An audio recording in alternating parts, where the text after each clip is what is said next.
Ladies and gentlemen, welcome to episode number 22 of the UTR Pro Tennis Tour podcast. My name is James Mackay. I'm here with Dominik Mueller. He is the head men's tennis coach at Old Dominion. Dom, how are you? Welcome on. James, thanks for having me. I'm great. How are you doing? Doing well.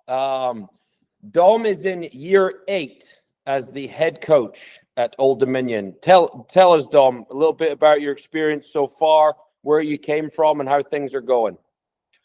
Things are doing great. I came from Baylor University. I was fortunate to play there. I was even more fortunate to be the assistant coach there for 7 years. And then the opportunity here at ODU came by. I went through the channels interviewing for that job. Got the offer, thought it was a great opportunity here, and have been ever since. And I think me and my assistant, it's my second assistant since I've been here, but me and my 2 assistants since then built one of, in my opinion, one of the strongest mid-major, one of the most consistent, successful mid-majors in the country. And we're excited about where that leads us down the road. So you are one of a lot of coaches that are making this career change where you're going as an assistant coach for a powerhouse major program to a head coach at a mid-major, right? Yeah. Why did you make that change, and what would be your advice to maybe other coaches out there? Well, that's a really interesting question, because I think the landscape was a little different then. So, as I said, I was the assistant at Baylor. At that time, we were 2 in the country. We were in the NCAA semifinal. And I was actually interviewing for a bunch of back then Power 5 jobs. And I got down the pipe, and I didn't get any of those jobs. And the feedback I got from some ADs or some supervisors that were leading the search were like, well, right now we're looking for head coaching experience. We're not looking for, let's call it, the hot assistant. So back then the message was sent to me, hey, as much as you're successful as an assistant coach, go get some head coaching experience. And I think that's what you saw then. You saw guys like Matt Hill or Clancy Shields doing that path. So I went down that same path, thinking, okay, I'm going to be at ODU for a couple of years, try to be successful and go then. And I think since then, the landscape has changed a little bit. Since then, administrators and ADs have sent the message, in our sport at least, that mid-major head coaches, as successful as they are, they don't really get a sniff. They're going with sort of the hot assistant. So I'm not saying, hey, this is unfair to me, but I think in both scenarios, it's sort of, the landscape has changed against me. But I have to say, this is the best thing that ever happened to me. ODU has been fantastic. I think actually in this stage, I'm really happy to be at a place like Old Dominion, within this environment of NIL and realignment and all. It's a really stable situation. My family's happy here. We're in a beautiful place in Virginia Beach, living 10 minutes from the beach. So personally, I actually got really lucky ending up at ODU. But that's a little bit of how I ended up here and the story behind it. Just so everyone knows, Dom has been, like I said, at Old Dominion for 8 years. They have won 7 regular season and conference championships and have made the NCAA tournament 4 times. I think that's a pretty impressive resume, and I think many people can agree with me on that. By the way, Dom, is it true that you are the all-time singles leader at Baylor? Does that record still stand with 90? As far as I know, dual matches. I won 92 dual singles matches in my 4 years. So I'm pretty proud of that. I have to also say, most of my career I played 4 and 5, but for a team that was top 10 every year. But I won 92 dual matches in singles, and as far as I know, that record still holds. Yes. Dom did play 4 and 5, but why don't you tell everyone about your team success and who was on that team? So my freshman year, we made it to the semifinals. Had 2 dual match points against Illinois. Ryan Rowe, lefty, had 2 match points, aced our guy twice. I was right behind the court watching that unfold. We actually, in the one single spot, Okay, Lars Perschke, he made it to like 250 in the world, actually beat Kevin Anderson that day. So you feel like, okay, you in the semifinal, you beat Kevin Anderson at one, you have dual match points, you make it. And yeah, we fell short, and it was at Georgia to play that John Isner Georgia team in the final. Yeah, I don't think we would have had a chance in the final, but having that experience, and I remember looking back, I was a freshman. Baylor made, I think, the Final Four 3 years in a row. And I was like, okay, I'll get back to this. We'll have another crack, and it never happened. The next 3 years, we made it to the Elite Eight. So one semifinal, 3 quarterfinals. Yeah, which I'm looking back, unbelievable experience. I'm so grateful for that. But it shows you how tough it is and to get back, because I was naive and I thought as a freshman, we will get back to that stage, and unfortunately it never happened. Unbelievable background. Love it. So now that you're at Old Dominion, right? You are a head coach at a very successful mid-major. Tell us how you run this program.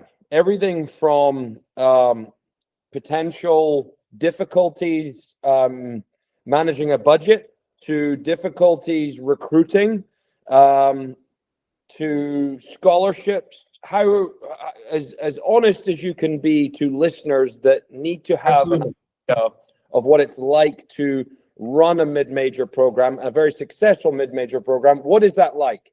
It's going to be a longer answer. Yeah. So, and I'm happy to be transparent about that. So, yeah, that word fully funded, I guess you can't really use that anymore in the age of roster sizes. But when I got to, since I've been at ODU, we have never been fully funded, meaning receiving 4.5 scholarships. So that has always been a challenge. The good news is, though, that ODU has allowed us to award 4.5 scholarships with our fundraising. So every year since I've been at ODU, we have fundraised, I would say, around $80,000 a year to give out 4.5 scholarships, to help out our budget, to help with summer school. We've also been fortunate to fundraise for locker room updates, live streaming cameras. We now got a new outdoor scoreboard that's just been installed. So, yeah, and that's also between us, me and the women's coach. But essentially, fundraising is a big part. Without fundraising, our success would have not been possible. And also the opportunities for ODU to allow us to do, right? A lot of institutions don't let you fundraise for scholarships. So that's been a challenge. But then, even that, we have no academic aid at ODU for international students. So that 4.5 is pretty much a hard 4.5. There's not a lot of wiggle room. Spreading out 4.5 scholarships to depth, to compete for titles and to compete for national rankings, to compete with the big boys, that's not easy.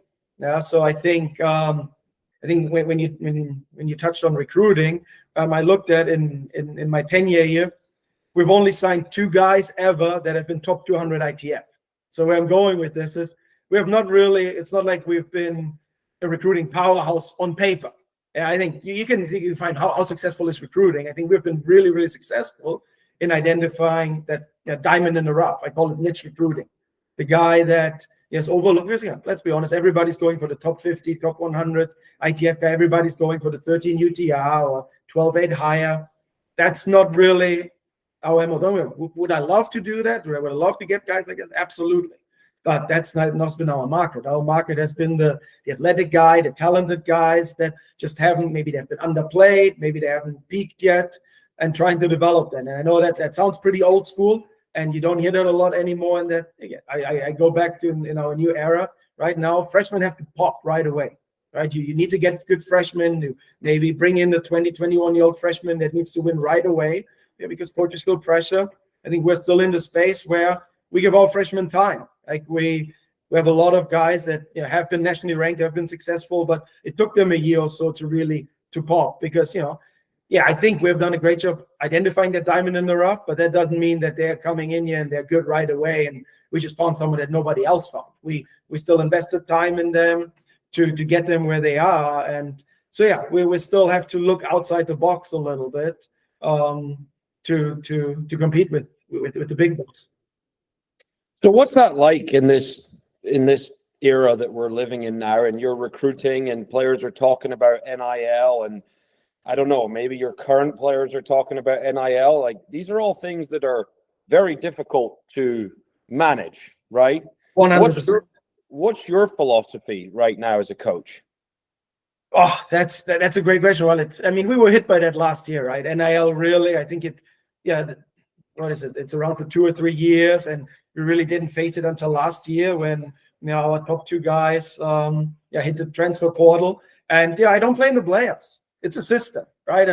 If back then there was a possibility out to get $10,000 on top of a full scholarship, I don't know what I would have done. Yeah, I cannot sit here and say I wouldn't have hit the transfer portal. Yeah, I think there are some numbers out there or some opportunities out there where you can blame the kids. Yeah, for us, I think luckily the recruits that we are talking to, again, because we're more in this developmental phase, our recruits don't talk about NIL that much yet. Yeah, in the summer when you talk with guys on the transfer portal, they for sure do. Yeah, but the actual true freshmen that we are talking to, not so much. Our philosophy is more like we are doing a little bit in NIL based on our fundraising, but it's more give it to the guys that come to us and have proven it while they are here. So we're not really excited to give it to freshmen or maybe transfers out of the gate. It's more like come to us, prove yourself, be the next guy that can play high in the lineup, and then if you do it after 1 or 2 years, then I'm happy to give you a little extra. Excellent system. I completely agree with that. Let's talk about UTR. Power 6 of Old Dominion this year. You have a Power 6 of 74.40. You have 8 players above a 12 UTR, a range of 12 to a 12.6. Tell me a little bit about your expectations this year as a program. Wow, that's a fantastic question because you talk Power 6, and Power 6 is obviously important, but if you look at our Power 8, you're more of an expert. Have you ever seen a Power 8 this close to each other? Have you ever seen a team? Great question. And that's been a little bit of going into the fall. It's like in our margin between 1, it's not just 1 and 6, it's like 1 to 8. Like 1 to 8 is razor thin. Like, you have been a coach. You've been around teams when your number 1 and your number 8 play the practice set against each other, and the number 1 is trying, he's not going to lose that set, right? This entire fall, every practice set we were playing is a 50-50 match. Yeah, every week my lineup in my head changes. It's like guys are going from 8 to 2, from 3 to 5 within weeks. It's not easy actually. I don't know how this is going to play out, right? Because on one hand you're like, well, because we're also so close, I'm not worried about injuries, right? There's some teams where you're like, if there's 1 or 2 guys that get injured, right? Like when you had Monday on the team at Tennessee and he got injured, I'm pretty sure you were sweating a little bit, right?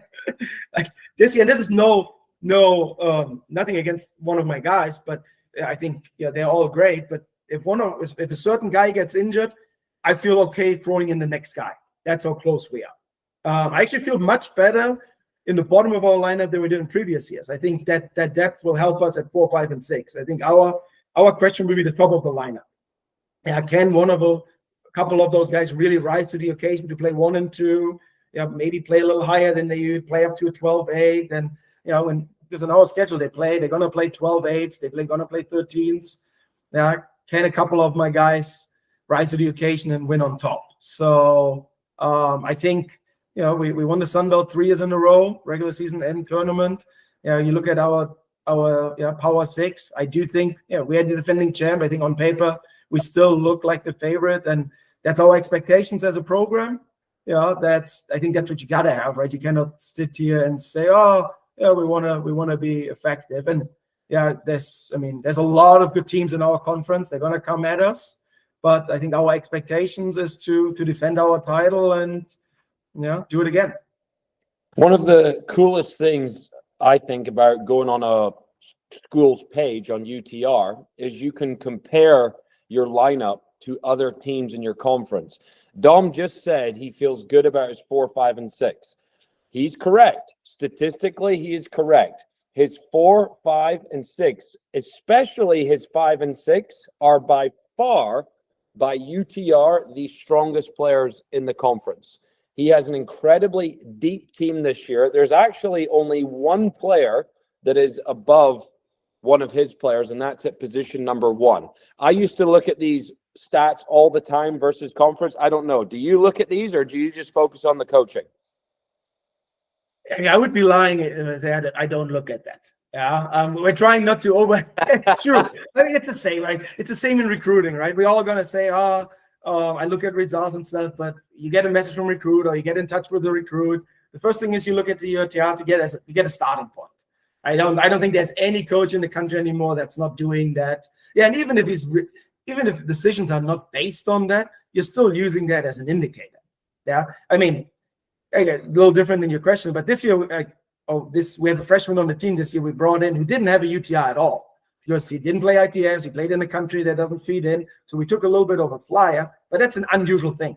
I don't know how many guys you have like that anymore. Yeah, and luckily now after fall he's up to a 12-2 or 12-3. So I guess UTI has proven us that proven us right in this one instance. But yeah, we look at that. And it's a nice indicator, but you know how it is. On any given day, it's 1 versus 1 on 6 different courts, and even if you're on paper maybe favorite in 4 or 5 or 6 of those courts, doesn't mean that you're gonna get to 4 points necessarily. So at the end of the day, you still gotta coach them up, and you still gotta make sure that they deliver on match day. Quickly changing subject. Would you change any rules of a college tennis dual match? If you had the power to change something, would you do it? What would you do? Me and my associate Heckler, we talk about that all the time. He has a fantastic idea. I actually I like the idea of throwing in a timeout. Yeah. Okay. Every sport that I can think of has a timeout. Yeah. Sure, we have a little thing between doubles and singles, but imagine how cool it would be. Like every coach can call in one timeout. I mean, when I played, everybody called a medical timeout to slow down the opponent. Just in the middle of the match, you call timeout, you bring in all 6 guys for whatever, 3 minutes, have a little pep talk. Yeah, because you see certain tendencies, and sometimes you don't really have time until after the match to address them. Yeah, get them back. Let's say you have a slow start, 20 minutes in, you're down a break on 5 courts, you just throw the flag or whatever it is, timeout, bring it for 3 minutes. Get their minds right. Every coach has a different philosophy on how to get their minds right. Get them back on track. Yeah, I think it would, and I don't think it would disrupt our product that much. Yeah, again, 3 minutes, 1 timeout. Yeah, American sports fans are used to that concept. Yeah, so I love it. I do like the idea of a timeout in our sport. That's one of the. If you could change anything about the schedule of college tennis. Right? Yeah. What would you do? Have you heard of this idea that's thrown around for men's soccer, for college soccer? No. So the way I understand it, and that's a close work together with the United States Soccer Federation, whatever it's called, and make it a year-long schedule, sort of like the pros. So instead of just playing in the fall, play it year-long, but go away from conferences, play regional, have like 2 leagues in. So similar to how we have it in sectionals now, East, West, so make it 4 sectional, but then you play all your games in the league format in your section. So you're going away from conferences, and then you move up and down, and then there's a certain number of teams that qualify out of each league for the national tournament. Yeah, so I think this is almost like a one-on-one where we're like, hey, we're a year-long sport. Why don't we play fall and spring? Why don't we just play regional, whatever, 20 matches, like between fall and spring, find a certain number that we just play regional, and then we feed up from there. And I of course, conference matches are important. They are historic, but this whole realignment has really, I think, questioned all of us the sanity of this. Playing conference matches between West Coast and East Coast teams, I don't think any of us agree with that. So I think I like the idea what soccer is at least throwing out there. My understanding is that they're getting close, or you see a lot of social media that at least it's a real possibility. Yeah, and I think we talked about a little bit during COVID, during the breakdown, that we have to play more regional. So yeah, I like the idea of focusing more regional. Yeah, find the top of the crop from each 4 sections or 8 sections, whatever we decide on, and then let them play it out, because the best teams are still going to find the way. Yeah. And if you look now at sectionals last week at the draws, I think you saw that at regionals, I think there's certain disparity between regions there because you have 13. But once you get down to 4 and you divide the country into 4 parts, now it's pretty even. And now you have a lot of good schools in each section. And now I don't think you can claim anymore that one is a little easier than the other. But so is conference play, right? Not every conference is the same either. I love the ideas. Got to get creative. Your guys play PTT events. I believe some of them are going up to Ithaca next week or a week coming up. Just out of curiosity, how do you communicate that with your guys? Is it coming from your team? Why are they choosing to do that? That's great. So, we really communicated with them to play extra tournaments throughout the semester. They were thinking about a couple tournaments already during the semester, or like let's call it during our competitive college semester. But then, a bunch of guys qualified for sectionals. We got some guys in headmasters. This whole pathway was still, I think, priority for a lot of our guys. Which I think is a positive of this pathway, that guys are more focused on the fall and there's something to play for. So we wrapped up the fall semester and I said, guys, I think we really need to play more matches. We have almost 2 months till January. Now it's really the ball is in your corner. You need to practice by yourselves. We're down to 8-hour weeks. There's only limited stuff we can do, and you need a lot of match play. So next thing you know, 2 days later, guys texted me, Coach, we signed up for PTT, 4 of us got in.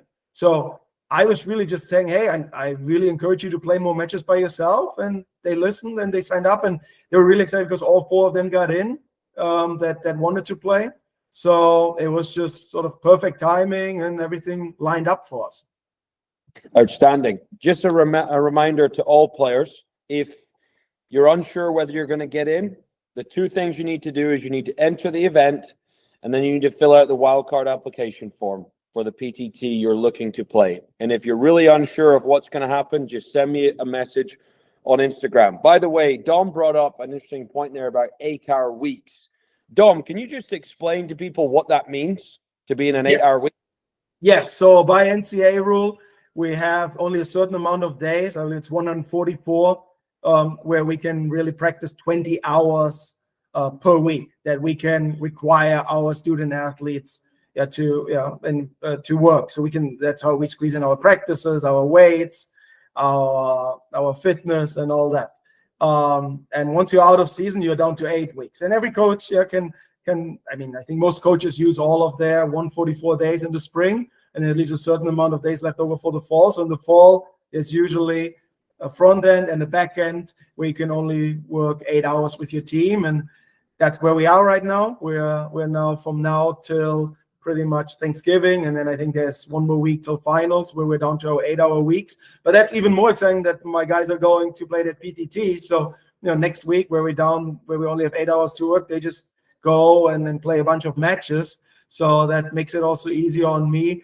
Because I could have only done 8 hours with them anyways, and they get at least 6 matches in at the PTT. Well, they get a lot of more hours in playing a PTT by themselves than seeing my face for 8 hours. Well, the only issue with this call is that a PTT does not occur in Norfolk, Virginia. By the way, I have a slight soft spot to Norfolk, Virginia, because my sister played field hockey there for, I think, a year. I can't remember. It was a long time ago. But I've been there. It's a stunning place. It's right on the beach. Great university. It's got that kind of smaller feel to it, which I kind of liked. And I have nothing but positive things to say. Okay, let's get real. Well, that's right. Our field hockey program is really, really good. They won national championships. They pretty much win our conference on a regular basis. So your sister must have been a stud athlete too. She enjoyed it, but unfortunately was only there for a year. But let's get real. Dom, you have a player, okay? Mm-hmm. He's a recruit. Mm-hmm. Let's say his name is John, okay? John is a 12.5 UTR. He's considering Old Dominion, a Power 5 in the South, a Power 5 in the West, and a Power 5 in the Midwest. Why and what would you communicate to that player to come to Old Dominion? This is a great question. And again, I'm 100% transparent. This is what I tell all of my recruits. I'm really not trying to talk too much us versus other schools. What I always say is like, I'm going to give you a blueprint of what we're about, what we're doing, what we're focusing on. And you just got to decide if it checks most of your boxes. Yeah. And one thing I do say is like, listen, if you like winning championships, we're a place for you. Because one thing that I really learned, I was fortunate at Baylor. I won 3 Big 12 championships as a player, 4 as an assistant coach. Winning the Sun Belt feels the exact same as winning the Big 12. There's absolutely no difference. And that's one thing I learned that, in all honesty, I didn't realize or understand before. Winning championships at any level is special. You're winning a high school championship, you're winning a Super Bowl, you're winning the Champions League in soccer. Doesn't matter. Winning is winning. And one thing, you cannot guarantee anything in life, but he said we won 7 conference championships since I've been here. I think we also made the conference tournament final 3 more times. You cannot guarantee anything in life, but I think I can guarantee you that we're competing for a championship here. And you're going to a big school with your UTR, you're probably looking at a school more in the 30s to 50s, maybe 25 to 50, which is, to be fair, not that much higher ranked than us. But the truth is you're not going to win the Power 4 conference. You're most likely not going to win a championship. And then the recruit just has to decide. I'm not saying one is better than the other.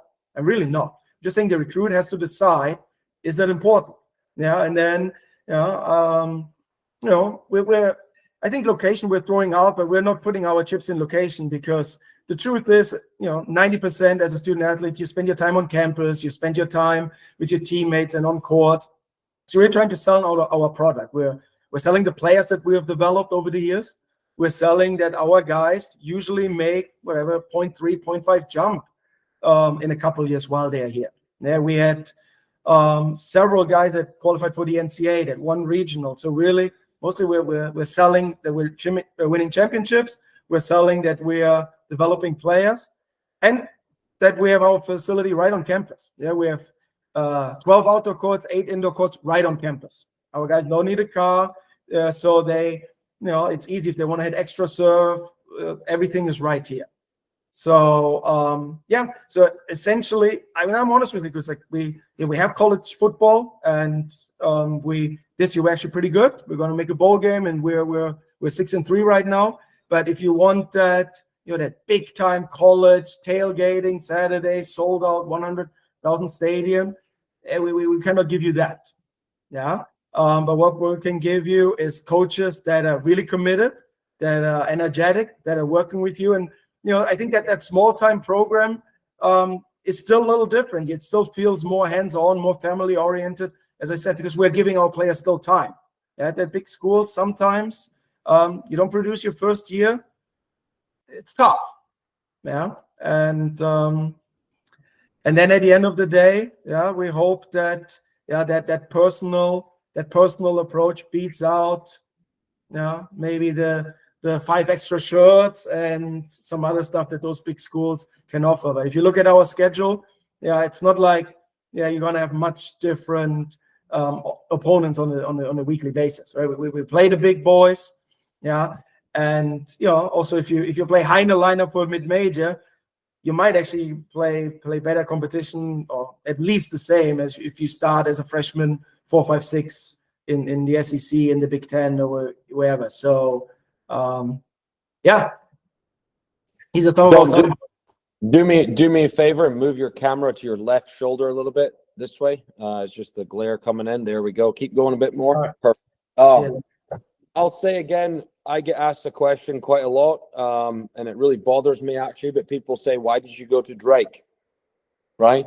And my answer is because I loved it. I absolutely loved my experience at Drake. My teammates are still my best friends to this day. They were in my wedding. I actually had 4 different coaches who I still keep in touch with to this day. And I had an amazing experience. We did win championships like Dom is talking about, and I still remember those days as the best days of all. So my message to players out there is a big school may be the right fit for you. That's fantastic. A small school might be the right fit for you. I just think that sometimes in the land of social media and media in general, sometimes you can maybe get carried away with a brand or this or that. Just find the right coach, Get around good people, and great things will happen to you. That is my I think you touched on that, because what I always also say to our recruits is there's no right or wrong in recruiting, right? I can tell you why I think we're a good fit, but it might not be good for you. Yeah, and then at the end of the day, I think that's what we as coaches also overlook too much. It's the right fit, because I think we're really trying to get the best recruit, the best tennis player that we can get. True, this is our job. I mean, so are we. But if it's the wrong fit and they don't produce, we're shooting ourselves in the foot.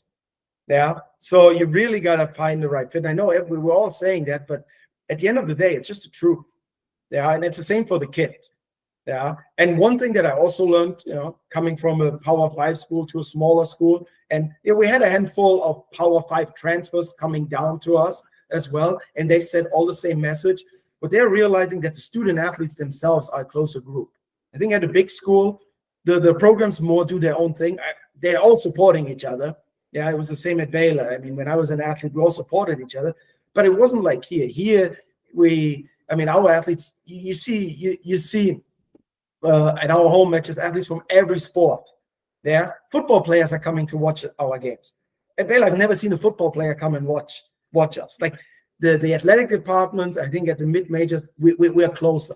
Yeah, because we share resources, we have smaller athletic departments, we know each other more, right? The coaches know each other closer, we're closer to each other within the business building. Everybody is a little more of a family, and if you are a kid that needs that needs that close attention, then you got to be a little careful with the big schools. But you're right, and then there's some kids that are absolutely made for that, and they have that level, and they need that, and then they should go. So it's all about the fit, as you said. Dom, who are you as a coach? What do you believe in? What do you do on a daily basis? How do you force your kids to play hard, improve? What are the things you're doing? I would call myself a glass half full guy. I always try to see the positive in things, right? No matter what happens in life, on the tennis court, you're always faced with two options. You can always look at a situation two different ways.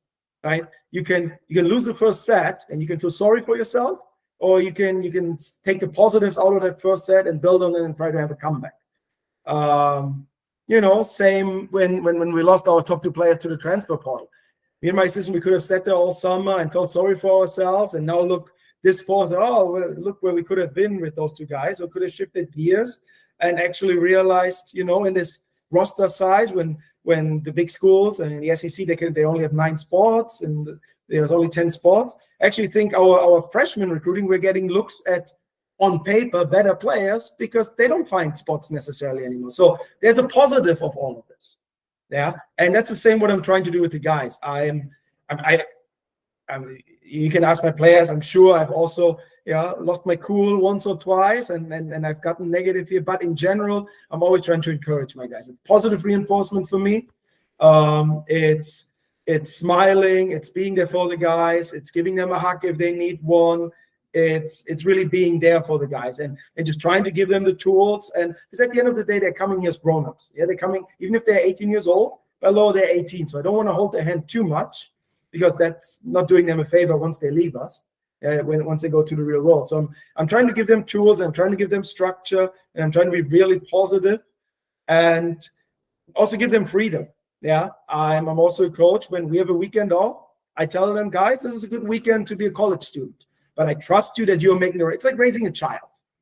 Yeah, you're kids. I have 3 kids. It's very similar, where I'm trying to just teach them the right things, try them to make the right decisions, and hope when they're in certain situations that they don't take advantage of it and they do make the right decisions. But I don't want to micromanage, because I don't think that brings the best out of them, because they're all unique. I gotta coach you different than I gotta coach myself.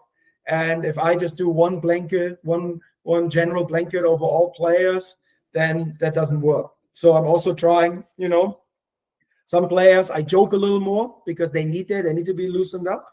And some players I know I maybe need to be a little careful because they need to be locked in. So I'm also trying to be intentional and individual, how I approach it. But in general, I'm trying to be a glass half full, positive encouragement guy.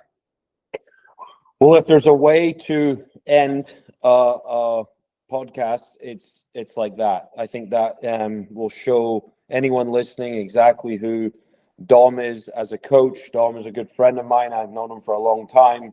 Old Dominion have been ranked for 10 years in a row inside the top 75. They've had tremendous success, but I think there's more to winning and losing for Dom as a head coach. So, Dom, from everyone at UTR, we wish you the best of luck this season. We will be following, and it was a pleasure to have you on today. So thank you for your time. Thanks, James, and thanks UTR for everything you do for college tennis. It's again, you're always the gateway to recruiting, and now for our players to have the option to play so many tournaments. It's definitely a positive what you guys have brought over the last couple of years to college tennis as a whole. Thank you very much.